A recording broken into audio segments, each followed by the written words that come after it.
नमस्कार। कैसे हो आप सब। हम बात कर रहे थे अध्याय 6 आपातकाल, लोकतांत्रिक व्यवस्था का संकट और लोकतांत्रिक व्यवस्था के संकट में भी विशेष रूप से आपातकाल के कारणों की हम लोग चर्चा कर रहे थे। पिछले वीडियो में यानी भाग 1 में हम लोगों ने बातचीत की थी कि आपातकाल की पृष्ठभूमि क्या थी, आपातकाल के कारण क्या थे, और बहुत डिटेल में हमने बात की कि गरीबी हटाओ का नारा असफल रहा था। हमने ये भी देखा कि भारत पाक युद्ध के बाद में खाद्यान्न का संकट, मानसून की असफलता, गुजरात आंदोलन, बिहार आंदोलन के बारे में भी हम लोगों ने चर्चा की थी। आपातकाल के कारणों को हम लोग आगे बढ़ाते हैं और आज आप लोग जान पाएंगे कि आपातकाल की घोषणा किस प्रकार से की गई थी और आपातकाल का तत्कालीन कारण क्या था। यदि आप लोगों से प्रश्न पूछ लिया जाता है कि आपातकाल का तत्कालीन कारण क्या था, तो उसके बारे में भी हम लोग आज बातचीत करेंगे। तो आज थंबनेल में जैसा कि आप लोगों को दिख रहा है, आज हम क्या क्या पढ़ने वाले हैं। आज हम बात करेंगे 1974 में जो रेलवे के कर्मचारियों ने हड़ताल की थी। मई महीने में 1974 में रेलवे के कर्मचारी राष्ट्रव्यापी हड़ताल पर चले गए थे जॉर्ज फर्नांडिस के नेतृत्व में। उसके बारे में हम लोग बात करेंगे। एक नंबर का प्रश्न यहां से बनेगा आप लोगों के, यह आपातकाल के कारणों की घटनाओं में ही शामिल रहेगा। दूसरा, हम न्यायपालिका से संघर्ष की बात करेंगे कि सरकार और न्यायपालिका के बीच में किस प्रकार का संघर्ष चल रहा था, उसके बारे में हम लोग चर्चा करेंगे। हालांकि हल्की सी चर्चा हमने पिछली कक्षा में भी की थी, लेकिन सबसे महत्वपूर्ण जो बात है वो है आपातकाल की घोषणा।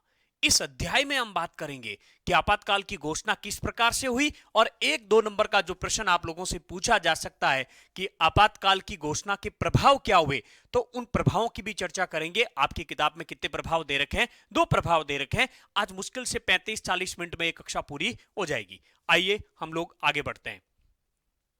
तो जैसा कि आप लोगों की पहला जो पॉइंट रहेगा वो हम क्लियर कर देते हैं। रेलवे की हड़ताल,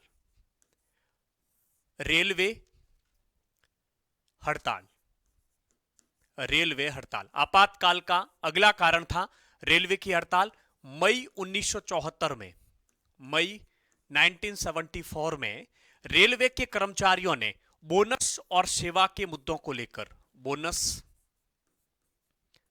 व अपनी कुछ सेवा और अपनी कुछ मांगों को लेकर राष्ट्रीय समन्वय समिति, ध्यान रखना एक नंबर का प्रश्न पूछा जा सकता है, राष्ट्रीय समन्वय समिति, राष्ट्रीय समन्वय समिति। ये जो संगठन, किसके संगठन में रेलवे के कर्मचारी हड़ताल पर गए थे, ये यदि प्रश्न आप लोगों से पूछा जाता है तो ध्यान रखना राष्ट्रीय समन्वय समिति, जॉर्ज फर्नांडिस। और इसका नेतृत्व किसने किया था? जॉर्ज फर्नांडिस। एनसीईआरटी प्रतियोगिता परीक्षाओं की तैयारी के हिसाब से अध्ययन करने वाले विद्यार्थियों के लिए ये एक एक नंबर के बहुत महत्वपूर्ण प्रश्न बनेंगे। तो जॉर्ज फर्नांडिस के नेतृत्व में कर्मचारी, रेलवे के कर्मचारी अपनी कुछ मांगों को लेकर हड़ताल पर चले गए थे। सरकार ने हालांकि इनकी एक भी मांग को स्वीकार नहीं किया। इस समय एक और प्रश्न भारतीय राजनीति में उठा कि क्या सरकारी कर्मचारी या कोई भी व्यक्ति अपनी मांग को लेकर हड़ताल कर सकता है अथवा नहीं कर सकता है। सरकार का मानना था कि इस प्रकार की हड़ताल वगैरह नहीं होनी चाहिए। विशेष रूप से इंदिरा गांधी की सरकार की बात माननी थी। मई महीने में 20 से 25 दिन तक रेलवे कर्मचारियों की हड़ताल के बाद बिना कोई इनकी मांग को माने हुए इन रेलवे के कर्मचारियों को अपनी हड़ताल समाप्त करनी पड़ी और पुनः अपने काम पर लौटना पड़ा। लेकिन जरा सोचिए, 20 से 25 दिन तक रेलवे के कर्मचारी यदि हड़ताल पर चले जाए तो आवागमन के साधन, यातायात के साधन, इनकी माल जो ढोया जाता रेलवे के द्वारा, मालगाड़ियों के द्वारा, और यातायात जो लोग करते हैं रेलवे के माध्यम से, किस प्रकार से देश के चक्के जाम हो गए थे, उस बात को यहां जानना जरूरी है। तो मुझे लगता है एक नंबर के प्रश्न, रेलवे के कर्मचारियों ने हड़ताल कब की? मई 1974। क्यों की थी? बोनस और सेवा सेवा जैसे कुछ मुद्दों को लेकर। संगठन कौन सा था? राष्ट्रीय समन्वय समिति। और किसके नेतृत्व में थी? जॉर्ज फर्नांडिस के नेतृत्व में यह हड़ताल थी। अब हम जो बात करना चाह रहे हैं वो बात है न्यायपालिका से संघर्ष। दूसरा पॉइंट, न्यायपालिका से संघर्ष। या न्यायपालिका से संघर्ष का मतलब है, ये आपातकाल के कारणों की चर्चा कर रहे हैं, आपातकाल की पृष्ठभूमि की बात कर रहे हैं। न्यायपालिका से संघर्ष या न्यायपालिका से संघर्ष का मतलब है कि सरकार और न्यायपालिका के बीच में जो विवाद हुआ, सरकार व न्यायपालिका के बीच में जो विवाद हुआ वो आप लोगों को अच्छी तरह से याद होना चाहिए। कक्षा 11 में आप लोगों ने अध्ययन किया था।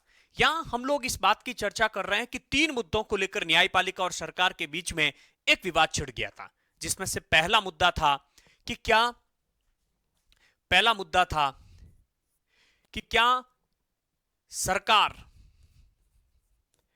सरकार मौलिक अधिकारों में संशोधन कर सकती है? क्या सरकार मौलिक अधिकारों में संशोधन कर सकती है? न्यायपालिका का कहना था नहीं कर सकती है।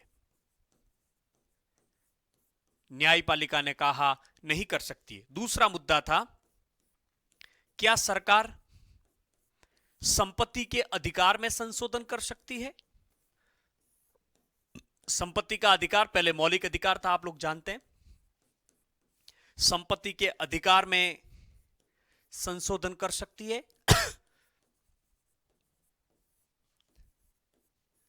न्यायपालिका ने कहा नहीं कर सकती है। यानी कि देखिए कि पहला मुद्दा यह था कि क्या मौलिक अधिकार, पहला मुद्दा यहां पर यह था कि क्या मौलिक अधिकार में कटौती कर सकती है? नहीं कर सकती है। संसद ऐसा नहीं कर सकती है। संविधान में संशोधन करके संपत्ति के अधिकार को कम कर सकती है? नहीं कर सकती है। और तीसरा मुद्दा था कि संविधान में संशोधन कर वह नीति निर्देशक तत्वों को प्रभावकारी बनाने के लिए मौलिक अधिकारों में कमी कर सकती है। तीसरा जो मुद्दा था यहां पर, तीसरा प्रश्न था कि नीति निर्देशक तत्वों को लागू करने हेतु क्या मौलिक अधिकारों में कमी की जा सकती है? मौलिक अधिकारों में कमी कर सकती है? न्यायपालिका ने कहा नहीं कर सकती है। तो इस स्थिति में सरकार विकास के कार्य करना चाह रही थी, नीति निर्देशक तत्वों को लागू करना चाह रही थी, लेकिन उसमें संपत्ति का मौलिक अधिकार आड़े आ रहा था या मौलिक अधिकारों के कुछ प्रावधान बाधा उत्पन्न कर रहे थे। इस मुद्दे को लेकर सरकार और न्यायपालिका के बीच में संघर्ष की स्थिति उत्पन्न हुई। हल्का सा हम लोग चर्चा कर लेते हैं क्या मामला था ये। 1967 आप जानते हैं गोलकनाथ बनाम पंजाब राज्य मामले में सुप्रीम कोर्ट ने कहा कि संसद मौलिक अधिकारों में संशोधन नहीं कर सकती है। मौलिक अधिकारों में संशोधन नहीं कर सकती है।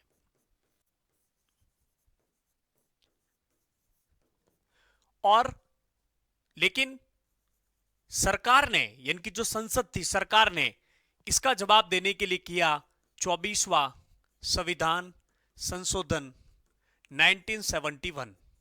और इसके तहत मौलिक अधिकारों में अनुच्छेद 13 में 4 नामक धारा जोड़ी और इसके तहत अनुच्छेद 368 में जो संविधान संशोधन की विधि है 1 और 2, इसको विधि शब्द के दायरे से बाहर कर दिया। विधि शब्द के दायरे से क्या कर दिया? बाहर। अर्थात अनुच्छेद 13 में जब विधि शब्द को परिभाषित किया गया, संविधान में संशोधन करके 13(4) नामक एक धारा जोड़ी और यह प्रावधान कर दिया कि संविधान संशोधन के द्वारा अनुच्छेद 368 की विधि के द्वारा संसद संविधान में जो संशोधन कर सकती है उसे न्यायपालिका में चुनौती नहीं दी जा सकती है। यह प्रावधान कर दिया गया। तब इसके बाद में 1973 में हमें डेट भी याद होनी चाहिए, 24 अप्रैल 1973 में केशवानंद भारती बनाम केरल राज्य, इस मामले में 13 न्यायाधीशों की संविधान पीठ का गठन किया गया और निर्णय आया 6-7 से। SM सीकरी साहब, सुप्रीम कोर्ट के चीफ जस्टिस ऑफ इंडिया उस समय थे, एस एम सीकरी साहब की अध्यक्षता में इस संविधान पीठ का गठन किया गया था। 1973 में 24 अप्रैल 1973 को यह विश्व प्रसिद्ध निर्णय आया था और इस निर्णय में सुप्रीम कोर्ट ने क्या कहा कि संसद मूल अधिकार सहित संविधान के किसी भी भाग में संशोधन कर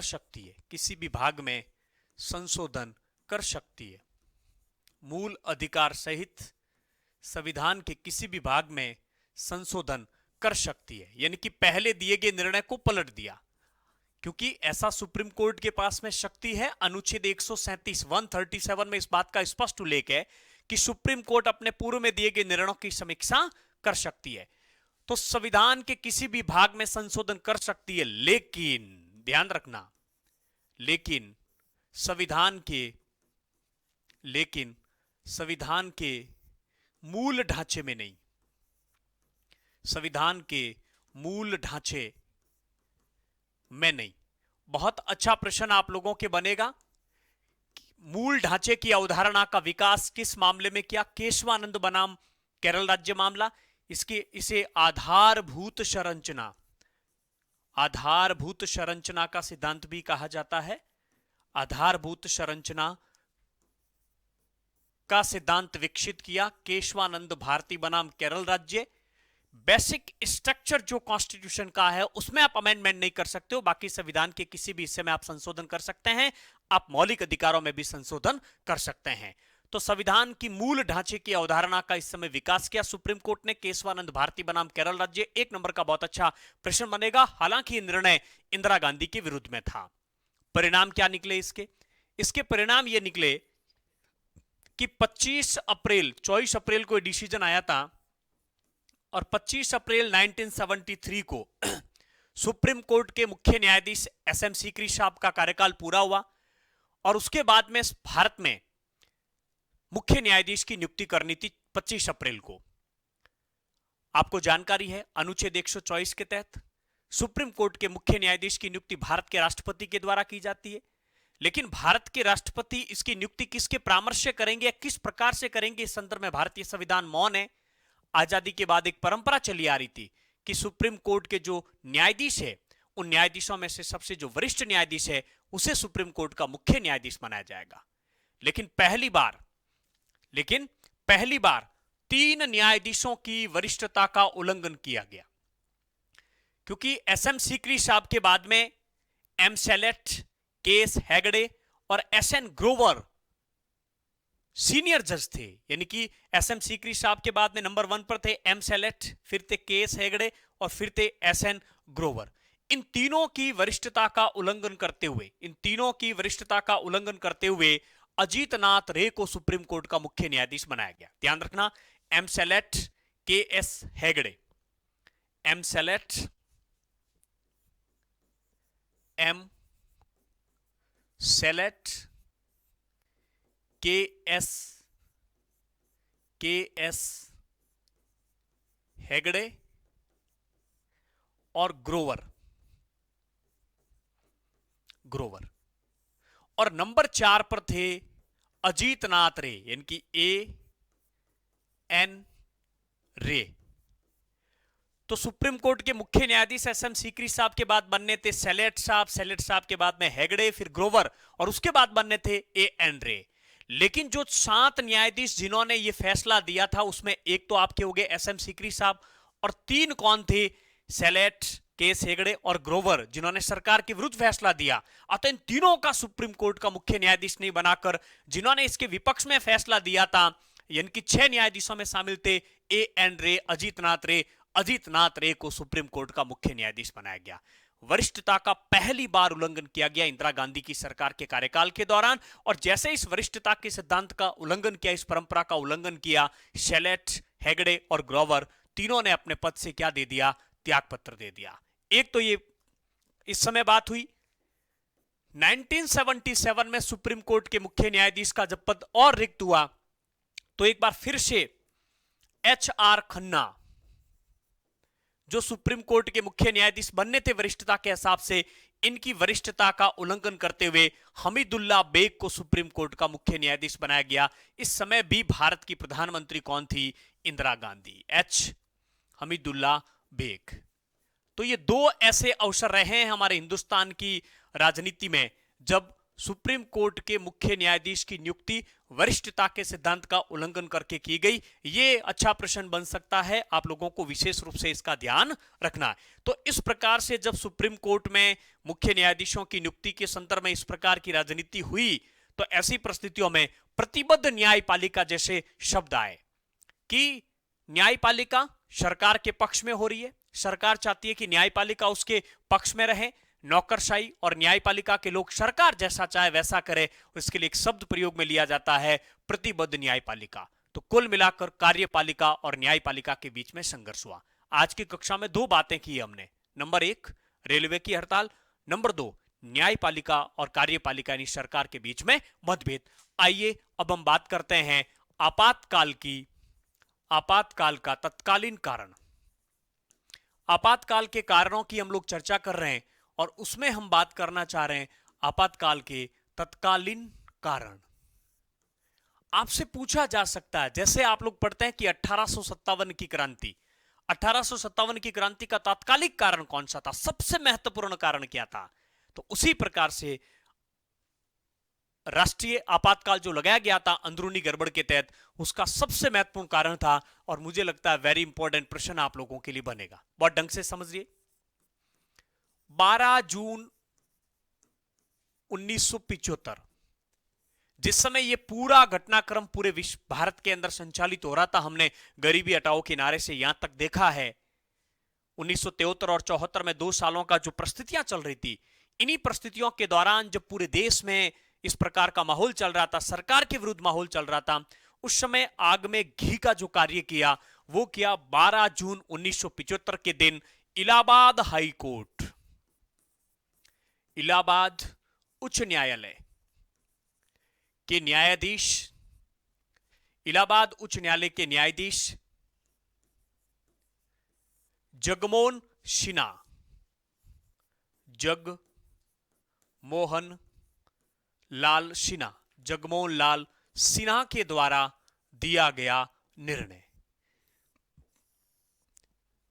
12 जून 1975 को इलाहाबाद उच्च न्यायालय के न्यायाधीश जगमोहन लाल सिन्हा ने एक डिसीजन दिया और वो डिसीजन ये था कि इंदिरा गांधी ने जो 5वीं लोकसभा के चुनाव लड़ा था रायबरेली से 1971 में, वो उसका चुनाव अवैध है, अतः वो सांसद नहीं है। इस प्रकार से यदि वो 6 माह के भीतर वापस संसद की सदस्यता नहीं लेती है तो उसे प्रधानमंत्री पद पर रहने का कोई हक नहीं है। जैसे ये डिसीजन आता है, पूरे हिंदुस्तान में हाहाकार की स्थिति बन जाती है। पूरे देश में इंदिरा गांधी के विरुद्ध में माहौल बना हुआ था और ऐसी स्थिति में इलाहाबाद उच्च न्यायालय के न्यायाधीश जगमोहन सिन्हा ने 1971 में समाजवादी नेता थे जिनका नाम था राजनारायण। राजनारायण ने इंदिरा गांधी के विरुद्ध 1971 का चुनाव लड़ा था रायबरेली से और चुनाव में पराजित हो गए। चुनाव में पराजित होते ये हाई कोर्ट में चले जाते हैं और इन्होंने यह आरोप लगाया, बहुत से आरोप थे लेकिन उसमें से एक आरोप जो सिद्ध हुआ वो ये था कि 1971 के चुनाव प्रचार में इंदिरा गांधी ने सरकारी कर्मचारी जो थे, प्रशासनिक जो अधिकारी थे, सरकारी जो कर्मचारी थे, उनका उपयोग किया, सरकारी मशीनरी का दुरुपयोग किया। इस आधार पर इस याचिका पर निर्णय देते हुए जगमोहन लाल सिन्हा ने ये बात साबित ये निर्णय दिया कि इंदिरा गांधी का 1971 का चुनाव क्या है, अवैध है। अब 1971 का चुनाव अवैध होने के कारण इंदिरा गांधी चूंकि अब सांसद नहीं, इंदिरा गांधी अब देश की सांसद नहीं है और सांसद नहीं है इसका मतलब वो देश की प्रधानमंत्री भी नहीं रह सकती है यदि उसने 6 माह के भीतर भीतर क्या नहीं लड़ा, वापस लोकसभा का चुनाव नहीं लड़ा। इंदिरा गांधी अच्छी तरह से जानती थी कि वर्तमान परिस्थिति में किसी भी स्थिति में चुनाव जीतना संभव नहीं है। तो ये तत्कालीन कारण था, ध्यान रखना। 12 जून 1975 को इलाहाबाद उच्च न्यायालय के न्यायाधीश जगमोहन लाल सिन्हा ने राजनारायण की याचिका पर सुनवाई करते हुए 12 जून 1975 को इंदिरा गांधी के 1971 के चुनाव को अवैध घोषित कर दिया। अतः नियमों के तहत इंदिरा गांधी अब सांसद नहीं रही, वो 6 माह के भीतर यदि चुनाव नहीं जीतती है तो वो देश की प्रधानमंत्री नहीं रह सकती है। हाईकोर्ट के इस निर्णय की अपील हुई सुप्रीम कोर्ट में और सुप्रीम कोर्ट ने 24 जून 1975, ध्यान रखना 24 जून 1975 को भारत के सुप्रीम कोर्ट ने जो निर्णय दिया उस निर्णय को भी एक विवादित निर्णय माना जाता है।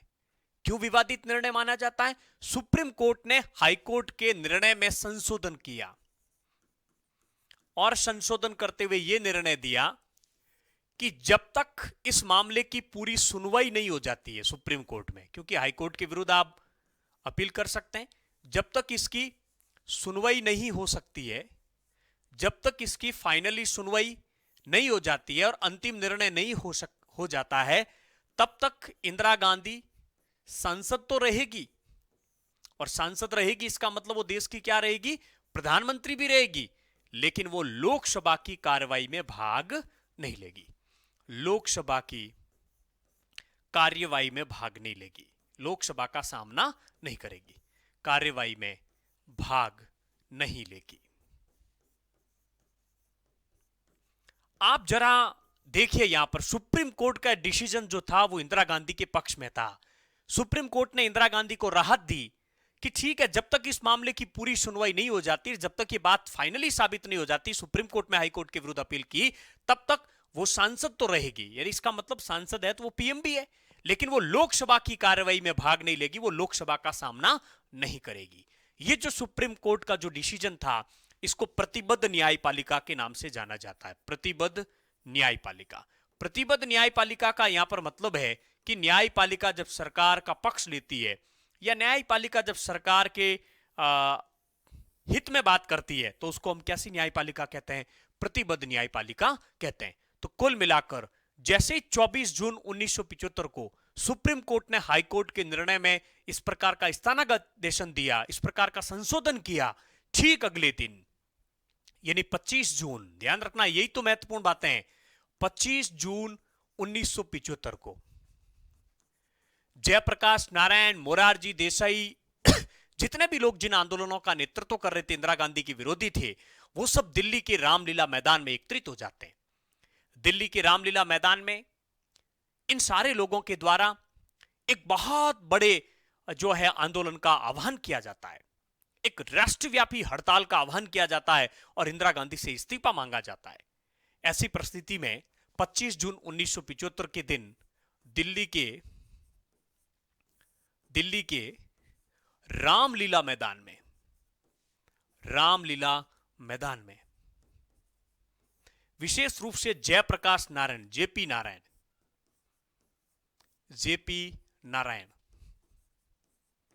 जयप्रकाश नारायण ने इंदिरा गांधी से इस्तीफा मांगा कि वो नैतिकता के नाते इंदिरा गांधी को अपने पद से क्या दे देना चाहिए? इस्तीफा दे देना चाहिए, ऐसा उनका मानना था।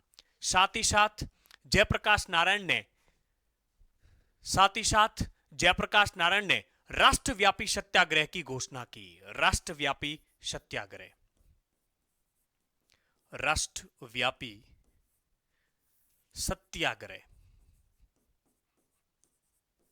की घोषणा कर डाली। जयप्रकाश नारायण को अंदेशा था कि कुछ भी हो सकता है, अतः जयप्रकाश नारायण ने सेना, पुलिस और सरकारी कर्मचारियों से आह्वान किया कि वो सरकार के किसी भी अनैतिक निर्णय को, सरकार के किसी भी अनैतिक यानी कि अवैधानिक निर्णय की पालना नहीं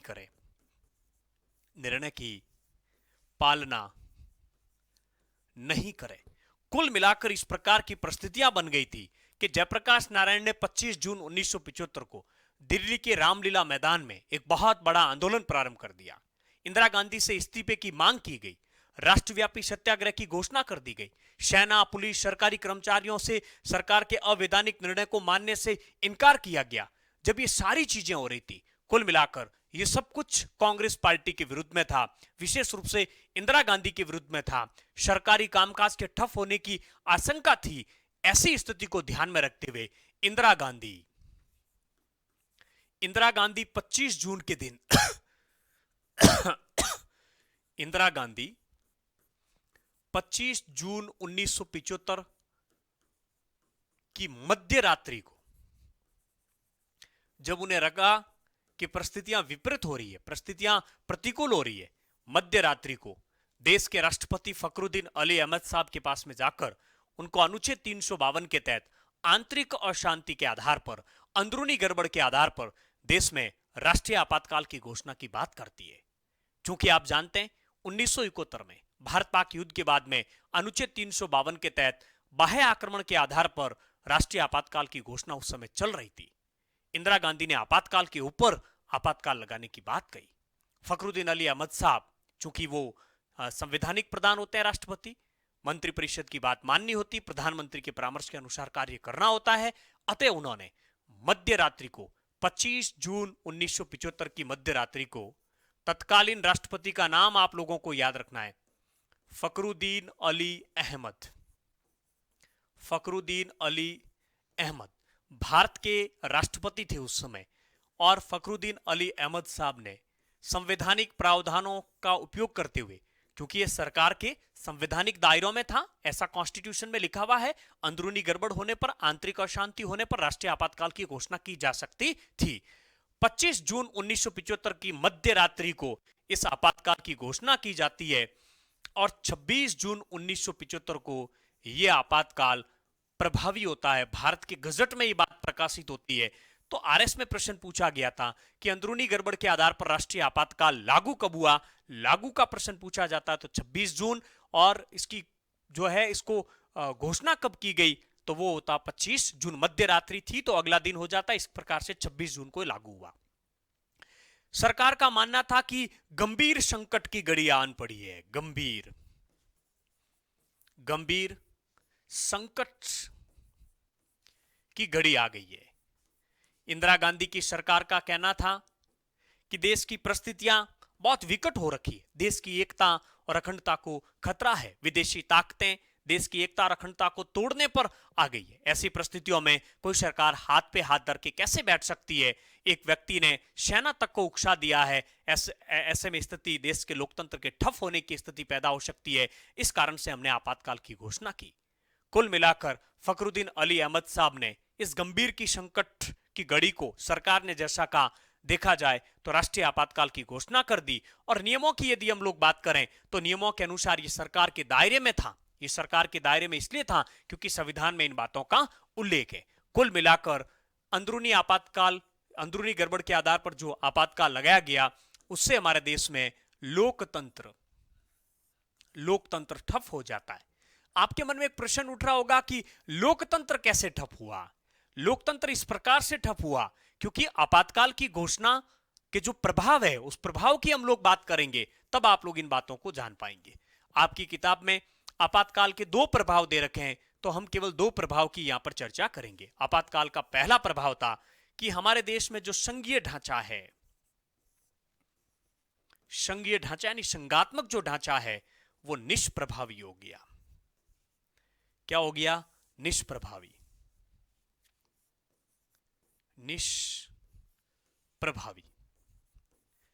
क्योंकि भारतीय संविधान की अनुसूची 7 के तहत केंद्र व राज्यों के बीच में शक्तियों का विभाजन कर रखा है, लेकिन आपातकाल के दौरान समस्त शक्तियों का केंद्रीकरण हो जाता है और सारी शक्तियां केंद्र सरकार के हाथ में आ जाती है। अर्थात केंद्र व राज्यों के बीच में शक्ति विभाजन का जो संघात्मक ढांचा है, वो समाप्त हो जाता है और देश की सारी शक्तियां एक ही संस्था के हाथ में, केंद्र सरकार के हाथ में आ जाती है। ऐसी परिस्थितियों में केंद्र सरकार राज्य सूची के विषय पर कानून बना सकती है। तो कुल मिलाकर राष्ट्रीय आपातकाल की घोषणा होते ही केंद्र और राज्यों के बीच में शक्तियों का बंटवारा समाप्त हो जाता है। इस प्रकार से देश का जो संघीय जो ढांचा था, वो निष्प्रभावी हो गया और समस्त शक्तियां किसके हाथ में आ जाती है? केंद्र सरकार के हाथ में आ जाती है। एक तरह से हम कहें तो एकात्मक शासन स्थापित हो जाता है। दूसरा, आपातकाल के दौरान, राष्ट्रीय आपातकाल के दौरान मौलिक अधिकारों, किसी एक मौलिक अधिकार, उस समय की बात मैं कर रहा हूं, किसी एक अधिकार या एक से अधिक मौलिक अधिकारों को निलंबित किया जा सकता है।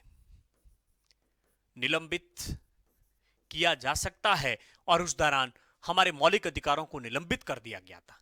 जब मौलिक अधिकार नहीं है तो लोकतंत्र की हम बात ही नहीं कर सकते। अधिकार ही तो लोकतंत्र की बात, अधिकार ही तो सब कुछ है जिसके तहत हम एक लोकतंत्रात्मक सरकार में और गैर लोकतांत्रिक सरकार में अंतर क्या होता है कि एक लोकतंत्रात्मक देश में हमारे पास में हमारे मौलिक अधिकार होते हैं, फंडामेंटल राइट्स होते हैं, लेकिन राष्ट्रीय आपातकाल के दौरान मौलिक अधिकारों को स्थगित कर दिया गया था, उनको निलंबित कर दिया गया था। तो ये आपातकाल के दो प्रभाव आपके लिए काफी अच्छे प्रश्न हो सकते हैं, इसका भी आप लोगों को ध्यान रखना है। तो कुल मिलाकर 25 जून 1975 को इस आपातकाल की घोषणा की गई, और इस आपातकाल की घोषणा जैसे ही 25 जून 1975 को मध्य रात्रि को की गई, 25 जून 1975 की मध्य रात्रि को की गई इंदिरा गांधी के कहने पर, तत्कालीन राष्ट्रपति फखरुद्दीन अली अहमद साहब के द्वारा। और उसी रात को मध्य रात्रि को जो समाचार पत्र थे, समाचार पत्र के जो बड़े बड़े कार्यालय थे, उन सभी कार्यालय की बिजली काट दी गई, बिजली काट दी गई, ताकि सुबह समाचार पत्र निकले ही नहीं और सोशल मीडिया था नहीं, आप लोग जानते हैं। तो बड़े बड़े समाचार पत्रों की बिजली काट दी गई, और सुबह 6 बजे, प्रातः 6 बजे, यानी कि 26 जून को 6 बजे इंदिरा गांधी ने मंत्रिमंडल की मीटिंग बुलाई। किसकी? मंत्रिमंडल की। और मंत्रिमंडल की मीटिंग में इस बात को बताया गया कि मैंने अंदरूनी गड़बड़ के आधार पर राष्ट्रीय आपातकाल की घोषणा करवा दी है। लेकिन तब तक बहुत कुछ हो चुका था।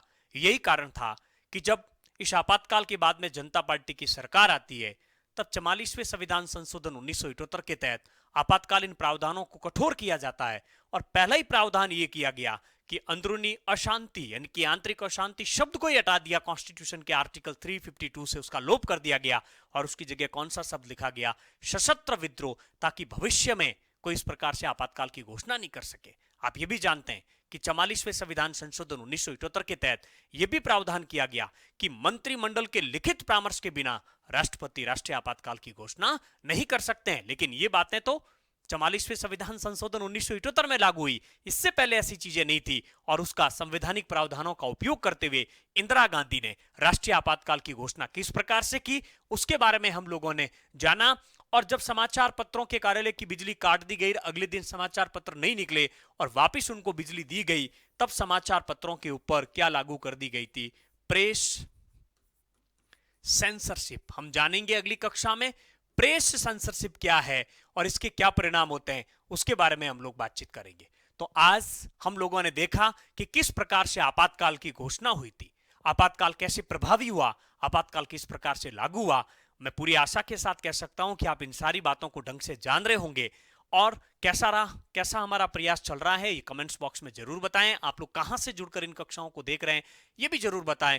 कमेंट्स बॉक्स में टेलीग्राम और व्हाट्सएप ग्रुप का लिंक है, आप उससे जरूर जुड़े। ये जो आप लोगों को पैनल पर लिखा है, सारी चीजें आप लोगों को पीडीएफ में मिलने वाली है। अतः जो है आप लोग जरूर इन चीजों को देखें, चैनल को सब्सक्राइब करें, नए हैं तो कक्षा 12 के विद्यार्थियों तक इस बात को जरूर पहुंचाएं। और आपका किसी प्रकार का कोई सुझाव है तो हमें जरूर बताएं। थैंक यू वेरी मच, धन्यवाद।